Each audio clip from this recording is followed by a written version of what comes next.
Les gens oublient tout le temps qu'on fasse le spectacle. Ils oublient tout. On incarne leurs bons souvenirs. Les gens qui viennent souvent sur les concerts 80 viennent en se disant « Ah, ça m'a fait du bien, on a oublié ça, on a oublié ça ». Ils rêvent d'un autre monde, mais d'un monde ancien. De cette décennie qui, 35 ans plus tard, est encore présente, vivante, plus forte que jamais. Les années 80 semblent loin, mais le plaisir de se retrouver est intact. Putain, Christian, voilà, va, c'est mon ami. Tu vas bien? Donc après le camping de Bassenberg. Bah voilà, maintenant la foire de Chalon, le Zénith. Cet après-midi sur scène, des artistes comme le Strasbourgeois Christian de Raft vont remonter le temps. À une époque, on pouvait être concurrent, il y a 30-40 ans, on disait merde, il est mieux classé que moi dans le top 50, il faut que je le dépasse, il faut que je lui... Aujourd'hui, on est juste content d'être encore en vie, d'être encore là, d'être sur scène devant plein de gens. On est des privilégiés, c'est ce que je dis toujours, des rescapés et des privilégiés. Et tu chantes, c'est le refrain qui te plaît. Et tu tapes, c'est ta façon d'aimer. Ce rythme qui t'entraîne jusqu'au bout de la nuit. Réveille en toi le tourbillon d'un vent de folie. Souvent on me dit t'en as pas marre de chanter la même chose. Non, parce que j'ai pas l'impression de la chanter. J'ai l'impression d'aller vers les gens, de délirer avec eux, de leur amener ce souvenir de nostalgie qui est resté des années 80. Et du coup voilà, c'est un plaisir. À chaque fois, c'est un plaisir. Un plaisir partagé lors de ce concert par des milliers de personnes, venues danser et revivre des moments passés. C'était toute ma jeunesse avant mes enfants. À l'insouciance. Et la liberté. Et la liberté. Il n'y avait pas les problèmes de maintenant, on se sentait plus libre. Les sorties entre copines et tout. Vraiment super, c'est bien. Il n'y a rien qui repasse les années 80. Quand vous regardez maintenant les années 2000, c'est quoi? C'est rien. Que les années 80. Ce phénomène de nostalgie pour les années 80 ne cesse de s'amplifier. Le succès de cette tournée en est la preuve concrète. Des sourires sur tous les visages et des paroles sur toutes les lèvres. Avec ces chansons, c'est toute une époque qui refait surface. On en parle souvent aux enfants de cette période-là et je crois que quelque part ils nous en viennent un petit peu aussi. Ça avait l'air d'être très sympa quand même. On était heureux, on vivait, la vie était bien, on vivait bien. Maintenant, il faut galérer.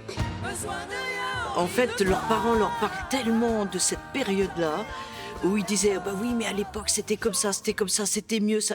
Et ben du coup, quand ils nous voient, pour eux, on incarne cette sécurité qu'il n'y a plus maintenant. Les gens avaient l'espoir que le lendemain, c'est que les jours qui viennent seraient meilleurs que ce passé, que leurs enfants vivraient mieux qu'eux-mêmes, etc. Et depuis, on a bien vu que maintenant l'avenir est incertain, qu'on n'est pas sûr que demain soit meilleur qu'aujourd'hui ou qu'hier. Et donc, il y a un peu une nostalgie d'une époque où les choses avaient l'air plus simples, plus joyeuses.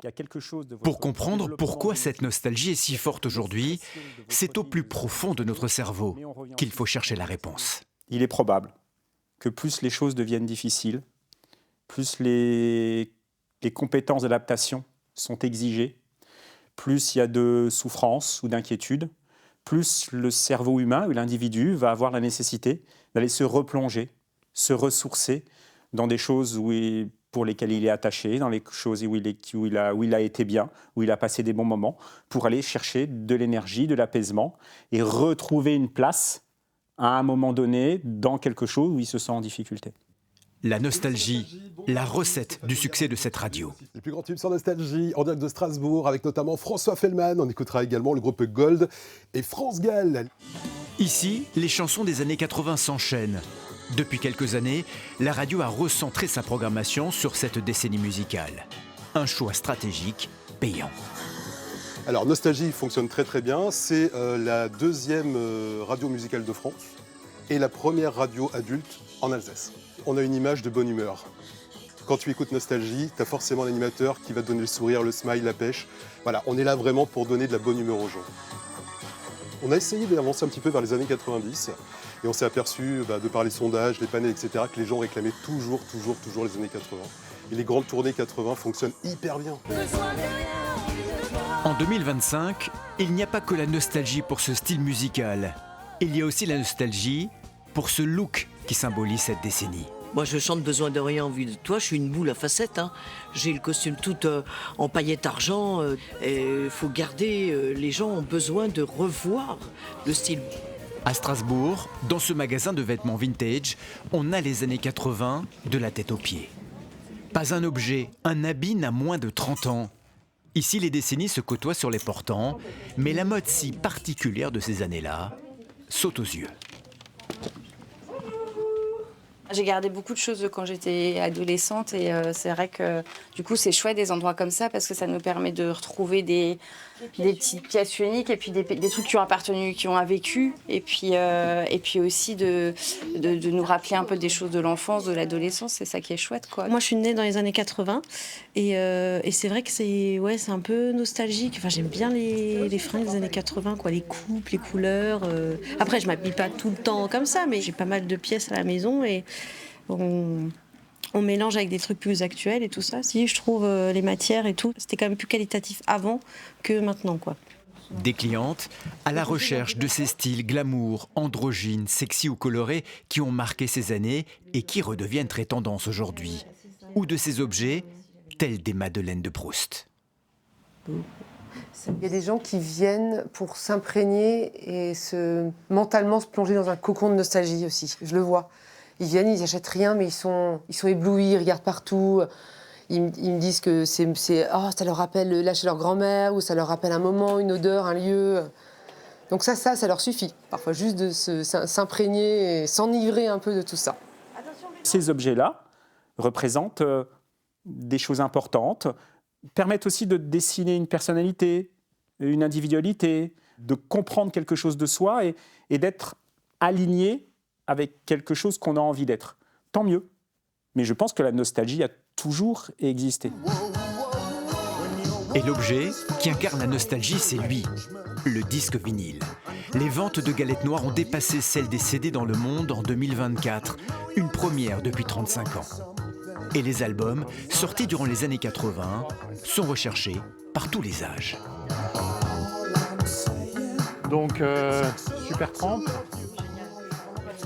et Steve Hackett, guitariste de Genesis. Le vinyle, c'est quand même un objet et c'est beaucoup plus agréable, aussi bien au visuel, au toucher, de changer les faces, les petits craquements qu'il y a. C'est vraiment quelque chose de très satisfaisant à écouter. Évidemment, ça nous ramène dans les années 70, 80, 90 quand on a de la chance. Très dur de trouver des vinyles dans cette époque-là, mais enfin voilà. Et en même temps, c'est quand même un objet extrêmement moderne. Parce qu'en fait, aujourd'hui, tous les groupes actuels sortent tous leurs vinyles. Donc oui, vintage, mais oui aussi très très moderne. C'est souvent une espèce de transmission, en fait. C'est souvent les parents qui leur ont légué, ou pas légué, ou donné, ou confié leur vinyle. Et il y a ce côté presque sentimental sur le vinyle. On va parler d'un groupe pas trop connu qui s'appelle Pink Floyd. Mais Pink Floyd, aujourd'hui, tous les jeunes découvrent ou redécouvrent ce groupe et trouvent ça extraordinaire. Donc comme quoi, la musique n'a pas tellement d'âge, quoi. Le pied dans le plat, vous chantez, ça plaît pour moi. Retour sur scène pour ce voyage dans le passé. Les trompes d'eau ne rafraîchissent pas les ardeurs des artistes qui enchaînent les succès. Dans le public, ce sont plusieurs générations qui dansent et planent ensemble. Souvent en fin de soirée, ouais, c'est souvent les années 80. Pourquoi justement vous dansez sur les années 80 ? Qu'est-ce qui vous plaît dans cette décennie ? Bah, ça bouge, ça danse, c'est sympa, c'est bonne ambiance. C'est une marque qui fait quand vous voulez faire la fête, quand vous voulez marquer une cérémonie ou quelque chose, il y a des musiques, il y a une décennie récurrente qui revient. C'est les années 80, bon, bingo. Moi j'ai démarré dans les années 80. Et je travaille depuis 18 ans dans les années 80. J'ai l'impression d'être dans les années 80 depuis 40 ans. Donc je suis ravi.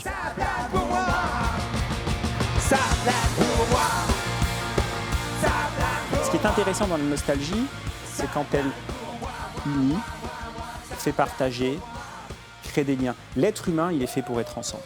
Il est fait pour avancer et il est fait pour être ensemble. Quand il n'avance plus et qu'il est seul, il souffre. Donc si la nostalgie peut permettre ce type d'outil de rencontre, de partager des choses, de pouvoir aller chercher de l'énergie pour pouvoir aller combattre ce qui est à combattre, parce que malgré tout, la vie, c'est une bagarre, eh bien, tant mieux.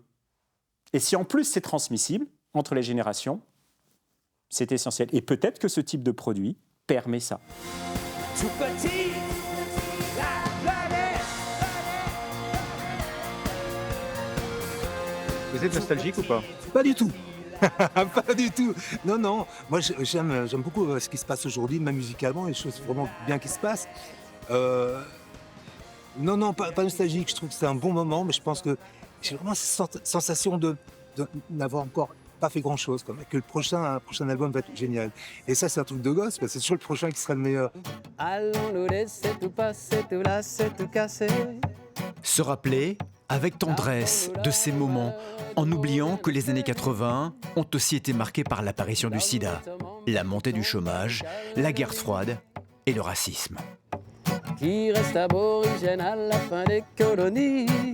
C'est incroyable cette ferveur autour des années 80. Je ne suis pas bien certain que les décennies qui ont suivi auront autant de succès. Je pense que c'est les dernières années où la musique était encore assez positive, un peu naïve, mais on pouvait chanter, danser dans l'insouciance, revenir à cette simplicité de l'époque, cette joie de vivre finalement. Ne garder que le positif du passé, c'est donc cela la nostalgie. Et ça fait tellement de bien, alors pourquoi s'en priver?